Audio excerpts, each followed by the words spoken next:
आज मैं आपके लिए लेकर आई हूँ MPS E6 के कुछ इम्पॉर्टेंट क्वेश्चंस। तो स्टार्ट करते हैं हम अपनी वीडियो को। क्वेश्चन है, शांति और नकारात्मक शांति तथा सकारात्मक शांति के अंतर को स्पष्ट करना है।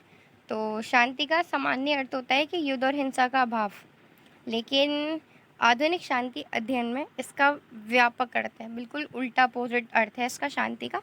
और वैसे तो इसका नॉर्मल अर्थ होता है कि युद्ध और हिंसा से अभाव, मतलब इन सब से मुक्ति मिलना। अगर ये दोनों चीज़ें नहीं हो रही तो उसका मतलब क्या है, शांति है आपकी कंट्री में। लेकिन आज के टाइम पे जो इसका अर्थ है वो बिल्कुल व्यापक है, उल्टा है। नकारात्मक शांति का मतलब होता है हिंसा और युद्ध का अभाव, कि आप जो है वो हिंसा और युद्ध का अभाव हो और केवल संघर्ष को समाप्त होना, किसी संघर्ष ना हो, बाकी जो है वो शांति बनी रहेगी।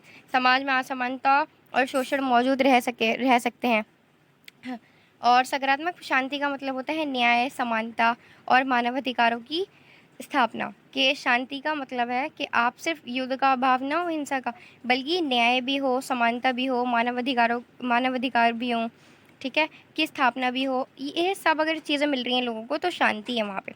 सामाजिक, आर्थिक और राजनीतिक असमानताओं का अंत हो, कि इन सब चीज़ों से जो है वो मुक्ति मिले, और इनकी जो असमानताएं हैं, जो आर्थिक तौर पर, राजनीतिक तौर पर, सांस्कृतिक तौर पर भी हैं, तो उनसे जो है उनका जो है वो अंत हो, तो वो क्या है, सकारात्मक शांति है। स्थायी और दीर्घकालीन शांति की स्थापना हो, परमानेंट जो है वो शांति जो है वो बनी रहे। निष्कर्ष, सकारात्मक शांति नकारात्मक शांति की तुलना में अधिक व्यापक और स्थायी अवधारणा है। तो सकारात्मक शांति जो है वो नकारात्मक शांति की तुलना में जो है वो अधिक व्यापक है, और वो परमानेंट भी है, जो मतलब टिकी रहे। नेक्स्ट क्वेश्चन आता है, जोहान गुल्टंग के रचनात्मक हिंसा सिद्धांत की व्याख्या करनी है। तो जोहान के रचनात्मक सिद्धांत क्या है? जोहान आधुनिक शांति अध्ययन के प्रमुख विद्वान हैं, मतलब इन्होंने ये जो है वो आज के टाइम के सबसे प्रमुख जो है विद्वान है जो शांति को सपोर्ट करते हैं। संरचनात्मक हिंसा का अर्थ होता है जब सामाजिक, आर्थिक और राजनीतिक व्यवस्था लोगों के मूलभूत आवश्यकताओं की पूर्ति नहीं होने देती, तो संरचनात्मक हिंसा जो है वो कहलाती है। जब क्या होता है कि लोगों को सामाजिक, आर्थिक और राजनीतिक व्यवस्था जो है वो लोगों की मूलभूत आवश्यकता की पूर्ति नहीं होने देती, लोगों की जो बेसिक नीड्स हैं उसको भी लोगों को नहीं मिल पाती वो बेसिक नीड्स, तो इसका मतलब है वो संरचनात्मक हिंसा कहलाती है। उदाहरण है गरीबी, लोग जो है वो अभी गरीबी से मुक्ति नहीं है, बेरोजगारी है, लोगों के पास जॉब नहीं है, और जातीय भेदभाव हो रहा है अभी कि ये छोटी कास्ट है, ये बड़ी कास्ट है, इनको ये इस काम में पार्टिसिपेट मत करने दो, इनको इस काम में पार्टिसिपेट मत करने दो, तो ये भी है। लैंगिक असमानता है कि ये नहीं, ये स्त्री है, ये काम नहीं कर सकती तो उसको ये काम नहीं दिया जाना चाहिए, हाँ ये पुरुष है, तो लैंगिक असमानता भी है। मुख्य विशेषताएं क्या है? हिंसा प्रत्यक्ष नहीं होती है और समाज की संरचनाओं में छिपी होती है। समाज की संरचनाओं में जो है वो क्या होती है, छिपी होती है। मानव विकास में बाधा उत्पन्न करती है। संघर्ष, स्थायी शांति के लिए संरचनात्मक हिंसा को समाप्त करना आवश्यक है। कि अगर आपको परमानेंट शांति चाहिए तो आप क्या करें, संरचनात्मक हिंसा जो है उस चीज़ को भी समाप्त करें, तो आपको जो है वो स्थायी शांति मिलेगी। नेक्स्ट क्वेश्चन आता है हमारा, संघर्ष की अवधारणा तथा उसके प्रमुख कारणों का वर्णन करना है। वर्णन कीजिए। तो संघर्ष वह स्थिति है जिसमें दो या दो से अधिक व्यक्ति जो है समूह या राष्ट्र अपने हितों की पूर्ति के लिए एक दूसरे के विरोध करते हैं। कि वो एक है, या फिर एक इंसान है, या फिर एक से ज़्यादा लोग हैं, ग्रुप है, तो वो लोग जो है अपने हितों की पूर्ति के लिए, कि आप हमारे हित मत छीनिए, उसके लिए जो है वो क्या करते हैं, विरोध करते हैं कि हमारे हित हमें जो है वो पूरी तरह से दिए जाए। संघर्ष के प्रमुख कारण क्या है? संसाधनों की कमी।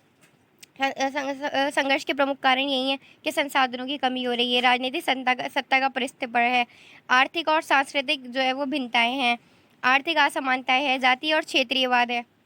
ठीक है। संघर्ष के प्रकार क्या है? व्यक्तिगत संघर्ष जो है वो सामाजिक संघर्ष है। व्यक्तिगत संघर्ष है कि व्यक्ति एक दूसरे से लड़ रहे हैं आपस में। समाज में संघर्ष है, समाज के लोग जो है वो आपस में जो है वो क्या कर रहे हैं, लड़ रहे हैं, समाज की पार्टियां जो है वो लड़ रही हैं। राजनीतिक संघर्ष है, राजनीति में वही है कि जो अपोजिशन में पार्टी है वो एक दूसरे की विरोधी है, तो वो उनमें संघर्ष हो रहा है। और अंतर्राष्ट्रीय संघर्ष जो है वो क्या है, हमारा किसी दूसरी कंट्री से विश्व लेवल पर जो है वो संघर्ष है, उसको अंतर्राष्ट्रीय संघर्ष कहते हैं।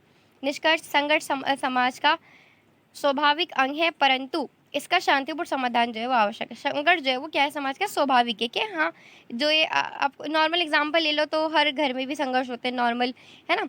तो मतलब एक जगह अगर बर्तन रहेंगे तो वो बजेंगे ही, साफ सी बात है। तो क्या इसका मतलब ये है कि ये जो है वो स्वाभाविक है कि संघर्ष जो है वो होने, जब आपस में लोग मिलजुल के रहेंगे तो वहाँ पे थोड़ी लड़ाइयाँ भी होंगी, लेकिन इसका हल ये है कि आप जो है इसका समाधान शांतिपूर्ण तरीके से जो है वो करें। नेक्स्ट क्वेश्चन आता है, संघर्ष समाधान के क्या अभिप्राय हैं, इसके प्रमुख उपाय बताएं। तो इसके क्या समाधान है संघर्ष के? तो संघर्ष समाधान वह प्रक्रिया है जिसके माध्यम से विवादों को शांतिपूर्ण ढंग से जो है वो समाप्त किया जाता है, कि हम जो है वो शांतिपूर्ण तरीके से इसको समाप्त करें। प्रमुख उपाय क्या है? वार्ता करें, कि हम जो है एक दूसरे के बीच जो लड़ाइयाँ हो रही हैं उन दोनों की आपस में वार्ता कराएं। मध्यस्थता अपनाएं, कि बीच में किसी को बना लें कि वो जो है दोनों में से किसी को सपोर्ट नहीं कर रहा, लेकिन दोनों की बात जो है वो सुनकर और बीच का हल निकाल रहा है। और पंच निर्णय करें, कि आप जो है कुछ ऐसे ही जो है वो निर्णय ले लें कि आप जो है आपस की कंट्री में जो है वो दोस्ती बनाए रखें। न्यायिक समाधान निकालें कि जिसमें न्याय हो। कूटनीति प्रयास करें आप बिल्कुल। महत्व क्या है इसका? हिंसा में जो है वो कमी करें आप, हिंसात्मक तरीके का यूज़ मत करें। सहयोग की भावना रखें एक दूसरे की, और स्थायी शांति की स्थापना करेंगे जिससे परमानेंट शांति बनी रहे। कुछ ऐसे हल निकालें। निष्कर्ष, संवाद और सहयोग संघर्ष समाधान के सबसे प्रमुख जो है वो साधन है। नेक्स्ट क्वेश्चन आता है हमारा, मानव सुरक्षा की अवधारणा की व्याख्या कीजिए। तो मानव सुरक्षा का अर्थ केवल राज्य की सुरक्षा नहीं है, बल्कि व्यक्ति की सुरक्षा से है। कि सिर्फ राज्य की सुरक्षा हो रही है इसका मतलब क्या है? कि मानव की सुरक्षा हो रही है? नहीं, बल्कि व्यक्ति की भी सुरक्षा होनी चाहिए, तो हम जो है वो मानव सुरक्षा को मानेंगे। मानव सुरक्षा के आयाम क्या होते हैं? आर्थिक सुरक्षा दी जाए, खाद्य सुरक्षा दी जाए, स्वास्थ्य सुरक्षा दी जाए, पर्यावरणीय सुरक्षा दी जाए, व्यक्तिगत सुरक्षा दी जाए लोगों को, सामुदायिक सुरक्षा दी जाए, और राजनीतिक जो है वो सुरक्षा दी जानी चाहिए। महत्व क्या है इसका? मानव विकास को बढ़ावा देती है ये। मानव को अगर उसके व्यक्ति को पूरे अधिकार मिल रहे तो वो अपना विकास भी करेगा, गरीबी में कमी आएगी जो है, और सामाजिक जो है स्थिरता वो बनी रहेगी। निष्कर्ष, मानव सुरक्षा आधुनिक सुरक्षा अध्ययन की व्यापक अवधारणा है। नेक्स्ट क्वेश्चन आता है हमारा इसमें, शांति निर्माण क्या है, इसके प्रमुख तत्वों का वर्णन कीजिए। तो शांति निर्माण क्या है? शांति निर्माण वह प्रक्रिया है जिसके द्वारा संघर्ष के मूल कारकों को समाप्त कर स्थायी शांति जो है वो स्थापित की जा सकती है। कि शांति निर्माण क्या है? कि इसका मतलब है कि आप संघर्ष को पूरी तरह से समाप्त करें और स्थायी शांति जो है वो बनाए रखें। प्रमुख तत्व क्या है? लोकतंत्र, मानवाधिकार संरक्षण, सामाजिक न्याय हो, आर्थिक विकास हो, शिक्षा और जागरूकता। उद्देश्य, हिंसा का पुनरुत्थान रोकना, सामाजिक मेल मिलाप स्थापित करना। शांति निर्माण स्थायी और सकारात्मक शांति की जो है वो आधारशिला है। नेक्स्ट क्वेश्चन आता है, संयुक्त राष्ट्र संघ की शांति स्थापना में भूमिका का मूल्यांकन कीजिए। तो यूनाइटेड नेशन जो है उसका शांति बनाने में क्या रोल है? तो यूनाइटेड नेशन विश्व शांति में और सुरक्षा बनाए रखने के लिए स्थापित किया गया था। इसका मतलब ही यही था मोटिव बनाने का, कि हम जो है वो विश्व में शांति जो है स्थापना कर सकें। प्रमुख कार्य क्या है इसका? शांति सेना भेजना, कि जो है वो जो है शांति बनाए। संघर्ष क्षेत्रों में मध्यस्थता कराना, बीच का रास्ता चुनना। युद्ध विराम जो है वो लागू करना, कि बस अब जो है वो युद्ध का विराम हो चुका है। मानवीय सहायता जो है वो प्रदान करना, कि जहाँ पे लोगों के अधिकारों का हनन हो रहा है वहाँ पे जो है मानव को सहायता देना। उपलब्धियाँ क्या है? कि कई देशों के संघर्ष समाप्त करने में जो है ये सफल भी रहा है, और लोकतांत्रिक प्रक्रियाओं को मजबूत भी करा है इसने। सीमाएँ, कि वीटो जो है शक्ति का दुरुपयोग करते हैं, कि अगर कुछ परमानेंट मेंबर होते हैं जिनके पास वीटो की पावर होती है, अगर वो चाहें तो वो कानून लागू नहीं हो सकता अगर उन्होंने वीटो पावर का यूज़ करा। तो ये क्या है? दुरुपयोग भी करते हैं वो इसका, कि अपने अपने जो है मुनाफे के लिए, अपने फ़ायदे के लिए वो क्या करते हैं कि वीटो का उपयोग करते हैं, और जिससे दूसरों का जो है जिससे वो वीटो का दुरुपयोग करते हैं, अपने फ़ायदे के लिए करते हैं ना। वित्तीय और राजकीय बाधाएँ ये भी हैं, और निष्कर्ष, कुछ सीमाओं के बावजूद संयुक्त राष्ट्र विश्व शांति का सबसे महत्वपूर्ण मंच है। नेक्स्ट क्वेश्चन आता है हमारा, निशस्त्रीकरण और शस्त्रकरण, शस्त्र नियंत्रण में अंतर बताइए। तो निशस्त्रीकरण का मतलब होता है कि हथियारों को समाप्त करना, और पुर्ण जो है वो स्थापित और पुर्ण जो है स्थापित बल करना, समाप्ति पर बल देना, कि पूरी तरह से समाप्त की जाए। दीर्घकालीन लक्ष्य प्राप्त करना।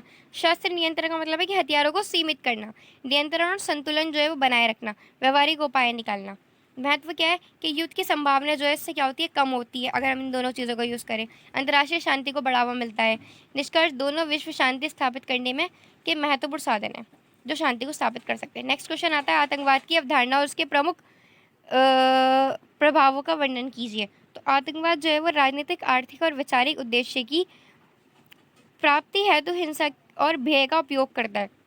प्रभाव क्या है? हमारे जीवन को हानि पहुंचती है, आर्थिक नुकसान होता है, सामाजिक अस्थिरता होती है, राष्ट्रीय सुरक्षा को खतरा होता है, लोकतंत्र जो है वो मूल्य का आघात होता है, बिल्कुल नष्ट हो जाता है। समाधान क्या है? कि अंतर्राष्ट्रीय सहयोग किया जाए, खुफिया तंत्र को मजबूत करना, शिक्षा और जागरूकता बनाए रखना। आतंकवाद जो है वो विश्व शांति के लिए गंभीर जो है वो चुनौती है।